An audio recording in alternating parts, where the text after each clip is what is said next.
ආයිබෝන් අද අපි කතා කරන්න යන්නේ අපේ පැවැත්මේම පදනම ගැන. ඒ කියන්නේ පරිසරය ගැන. ඇයි මේක රැකගැනීම මෙච්චරම වැදගත් වෙන්නේ? හරි අපි මේ ගැන ටිකක් ගැඹුරටම ගිහින් බලමු. ඉතින් මේ මුළු කතාවෙම හරය තියෙන්නේ මේ වාක්‍යයේ. පරිසරය රැකීම යනු ජීවිතය රැකීමයි. හරිම සරලයි ලගේ පෙනුනට මේ වචන ටික ඇතුලේ කොයිතරම් ලොකු ගැඹුරු අර්ථයක් තියෙනවද? අපි ඒක දිහා බලමු. හොඳයි. එහෙනම් මුලින්ම මේ පරිසරය කියන්නේ ඇත්තටම මොකද්ද කියලා අපි හරියටම තේරුම් ගමු. ඒක අපේ ජීවිතේ එක්ක කොයිතරම් තදින් බැඳිලා තියෙන දෙයක්ද? ඉතින් සරලවම කිව්වොත් පරිසරය කියන්නේ මොකද්ද? ඒ කියන්නේ අපිට ජීවත් වෙන්න ඕන කරන හැමදේම ලැබෙන සිස්ටම් එක. නේද? අපි හුස්ම ගන්න වාතය, අපි බොන වතුර, අපි පය ගහලා ඉන්න මේ පොළව, මේ හැමදේම එකකට එකක් සම්බන්ධ වෙච්ච පුදුම විදිහේ සංකීර්ණ ජාලයක්. හොඳයි. එතකොට මේ සිස්ටම් එකෙන් අපිට මොනවද ලැබෙන්නේ? අපි හුස්ම ගන්න ඔක්සිජන්, ජීවත් වෙන්න නැතුවම බැරි වතුර, අපේ බඩ පුරවන කෑම හැදෙන පස, මේ ඔක්කොම පරිසරයෙන් ලැබෙන තෑගි. හැබැයි මේ හැමදේටම වඩා වැදගත් දෙයක් තියෙනවා. ඒ තමයි මේ හැමදේම අතර තියෙන හරිම සියුම් බැලන්ස් එක. පොඩ්ඩක් හරි එක එහෙ මෙහෙ වුණොත් මුළු සිස්ටම් එකම කඩාගෙන වැටෙන්න පුරුවන්. ඒත් මේ කියන සියුම් සමතුලිතතාවයට අද මොකද වෙලා තියෙන්නේ? දැන් අපි යොමු මේ කතාවේ ටිකක් කනගාටුදායක පැත්තට. ඒ කියන්නේ මිනිස් ක්‍රියාකාරකම් සහ එයාවෙන් වෙන දේවල් ගැන. මේක පිළිගන්න ටිකක් අමාරු වුණත් ඇත්ත කතාව තමයි අද අපි මුහුණ දෙන මේ පාරිසරික අර්බුදේ මූලිකම හේතුව අපිමයි අපේම ක්‍රියාකාරකම්. එතකොට මොනවද මේ ක්‍රියාකාරකම්? කැලෑ කපන එකේ ඉඳලා ෆැක්ටරි වලින් ගංගාවලට විස දාන එක දක්වා. ඒ විතරක් නෙවෙයි අපි කිසිම සැලසුමක් නැතුව නගර හදන විදිහ. මේ හැමදේම එකතු වෙලා පරිසරයට දරා ගන්න බැරි පීඩනයක් ඇති කරනවා. මෙතනදි පෙන්වන්නේ ඒ විනාශයේ දාම ප්‍රතික්‍රියාව සිද්ධ වෙන විදිහ.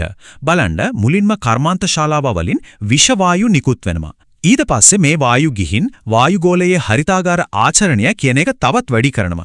ඒ කියන්නේ මොකක්ද? හරියට පොරෝණයක් වගේ පෘථිවියට එන සූර්යතාපය ආපහු යන්න දෙන්නේ නැතුව අල්ල ගන්නවා. ඉතින් එතකොට මොකද වෙන්නේ? ප්‍රතිඵලය තමයි පෘථිවියේ උෂ්ණත්වය ටික ටික ඉහළ යනවා. අන්න එතනින් තමයි අද අපි මේ කතා කරන දේශගුණික විපර්යාස කියන දේ පටන් ගන්නෙ. මේ විනාශයේ ප්‍රතිඵල හරියට දම්වැලක් වගේ එකිනෙකට සම්බන්ධයි. එක පැත්තකින් දේශගුණික විපර්යාස නිසා ගංවතුර නියඟෙනවා.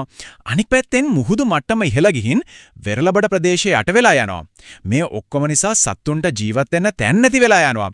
අන්තිමට මුළු ජීව පද්ධතියම ලොකු අනතුරක වැටෙනවා. හරි.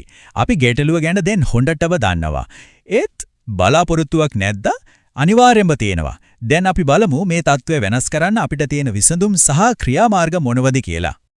ඉතින් වැදගත්ම ප්‍රශ්නය තමයි මේක. අපේ ග්‍රහලෝකය, අපේ ගෙදර ආරක්ෂා කරගන්න ඇත්තටම අපිට මොනවද කරන්න පුළුවන්? විසඳුම් මට්ටම් දෙකකින් එන්න ඕනේ. පළවෙනි එක තමයි ලොකු මට්ටමේ විසඳුම්. මේව රජයන් ලොකු සංවිධාන මට්ටමෙන් වෙන්න ඕනේ. ගස් හිටවන වැඩසටහන්, දූෂණය පාලනය කරන්න දැඩි නීති ගෙන එක සහ හැමදේටම වඩා වැදගත් මේ ගැන මිනිස්සුන්ව දැනුවත් කරන එක. හැබැයි මේ ලොකු වෙනස පටන් ගන්නෙ කොහෙන්ද කියලා හිතුවොත් ඒ පටන් ගන්නෙ අපි එක්කෙනාගෙන්මයි. අපි හැමදාම කරන පොඩි දේවල් වලින්. හරියට අර කියමනක් තියෙන්නේ පොඩි වතුර බින්දු එකතු වෙලා තමයි මහා සාගරයක් හැදෙන්නේ කියලා. අම්ලේ වගේ. මේ පොඩි පියවර එකතු වෙලා තමයි ලොකු වෙනසක් හදන්න පුළුවන් වෙන්නේ. එහෙනම් තනි පුද්ගලයෙක් විදියට කරන්න පුළුවන් දේවල් මොනවද? කුණු ටික හරියට කළමනාකරන එක, ලයිට් එකක්, වතුර කරාමයක් නිකරුණේ දාලා තියන්න නැතුම වහන එක. පුළුවන් හැම වෙලේම බස් එකේ, කෝච්චියේ යන එක, ගහක් හිටවන එක. මේ වගේ හරිම සරල දේවල් වලින් පවා ලොකු බලපෑමක් ඇති කරන්න පුළුවන්. අවසාන වශයෙන් අපි මේ කාරණේ දිහා බලමු ටිකක් වෙනස් විදිහට. මේක අද දවස ගැන විතරක් නෙවෙයි. මේක අපේ අනාගතය ගැන. ඒ කියන්නේ අපෙන් පස්සේ එන පරම්පරාව ගැන. මේක හරිම සරල දෙයක්. අනාගත පරම්පරාවට කොයි වගේ ලෝකයක්ද ඉතුරු වෙන්නේ කියන එක තීරණය වෙන්නේ අපි අද ගන්න තීරණ මත තමයි. එයාලගේ සතුට, නිරෝගී ජීවිතය මේ හැමදේම රැඳිලා තියෙන්නේ අපි එයාලට ඉතුරු කරන පරිසරය මත. ඉතින් මේක තනියම කරන්න පුළුවන් වැඩක් නෙමෙයි. තනි පුද්ගලයාගේ ඉඳන් මුළු රටක් විදිහට, මුළු ලෝකයක් විදිහට එකට එකතු වෙලා වැඩ කළොත් විතරයි මේ දෙවෙන්ත අභියෝගය ජය ගන්න පුළුවන් වෙන්නේ. ඉතින් අපි මේ කතාව අවසන් කරමු අපි පටන් ගත්ත තැනින්ම. පරිසරය රැකීම යනු ජීවිතය රැකීමයි. බලන්න මේක නිකම්ම වචන ටිකක් නෙවෙයි. මේක තමයි අපේ අනාගතය වෙනුවෙන් අපි හැමෝම එකතු වෙලා ගන්න ඕන තීරණය. ඉතින් තීරීම අපේ අතේ. අපි තෝරගන්නේ ජීවිතයද නැත්නම්